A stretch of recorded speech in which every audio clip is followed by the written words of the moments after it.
dito. Magmadali ka. May mahalagang bagay ako ipapagawa sa'yo.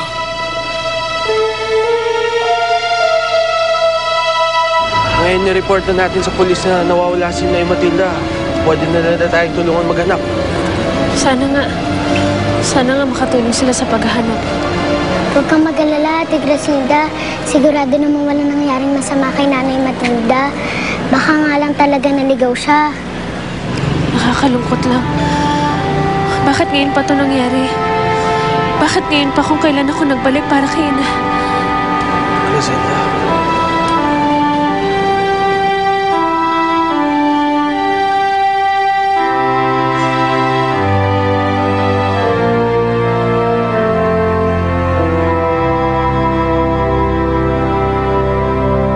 Sinusubok talaga ni Grasilda ang kapangyarihan ko!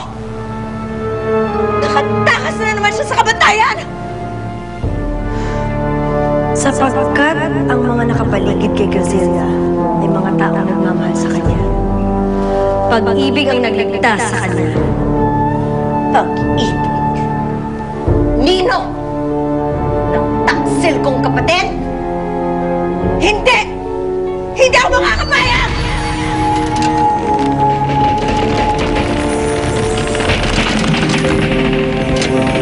Sasalakan Grasilda at titiyakin ko sa pagkakataon hindi na siya makakaligtas pa at hindi na siya maililigtas pa ni Casimir.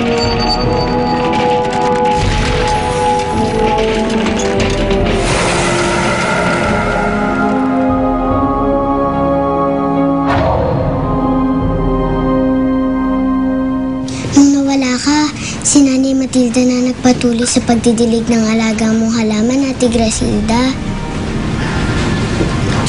Mahusay talaga mag-alaga si Ina. Bakit ganun, Chik-Chik? Ang buong akala ko'y magiging maayos ng lahat. Nakabalik ako sa lugar na ito. Umasang matatagpuan ko si Ina. Muli na naman kami nagkalayo. Pinaghiwalay ng pagkakataon. Hanggang kailan kami magtitiis? Hanggang kailan kami pagdadabutan ng pagkakataon? Hindi pa ba sapat na namatay si Natalia? Na nawala ang aking kapatid? Pati pa ba si Inay mawawala na rin?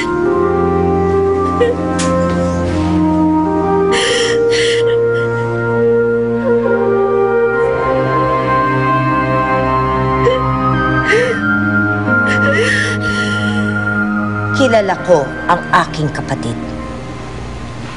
Batid ko ang kanyang kahinaan.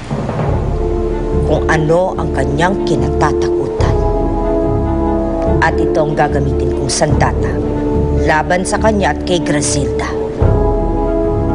Hindi na niya maaaring pagtanggol at protektahan ang babaeng yon.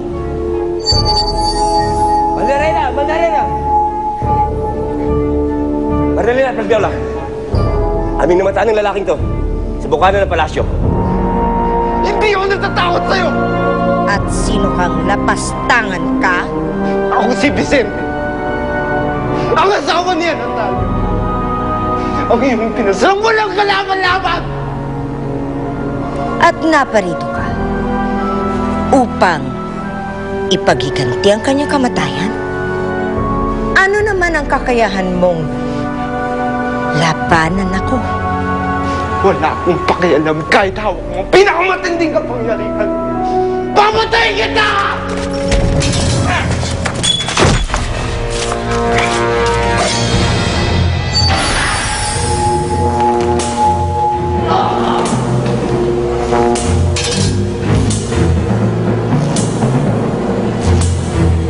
Isa kang hangat para isipin kahit dulo ng aking buhok ay maaari mong salingin. So, huwag kang mag-alala, Graciela. Bukas na bukas, hahanapin natin ulit si Nay Matilda. Salamat, Eric. Salamat at ginagawa mo pa rin ito sa kabila ng lahat. Wala yun, no? Gaya din naman ang sabi ko sa'yo. Napalapit na rin sa akin si Inay Matilda, kaya ako ginagawa to. Salamat pa rin, Eric. Pangako ko sa'yo, bukas sa bukas, andito ako, ha? Kahit hindi na. We appreciate your help, pero I don't think it's necessary for you to come here again. Maluwang talaga tordilyo mo sa ulo, eh, no? Hindi mo ba alam bahay namin to? Eric, isinusumbat mo bang kami panandali ang makikituloy mo na sa iyong tahanan? Hindi naman sa ganun. Eh, ito kasi. Ngunit bakit kailangan mong pagsalitaan si Casper ng ganyan? Eh, yung kaibigan mo nangunguna eh. Kasalanan ko ba kung arrogante siya? Arrogante? Anong arrogante? Gusto mong tumalas kayo. Ano ha? Kala mo, uurungan kita, ha? I'm a warrior. Hindi ako urong sa'yo. Naku, ate, ang haba ng hair mo. Mukhang magsusuntukan na yung dalawa, oh. Ano?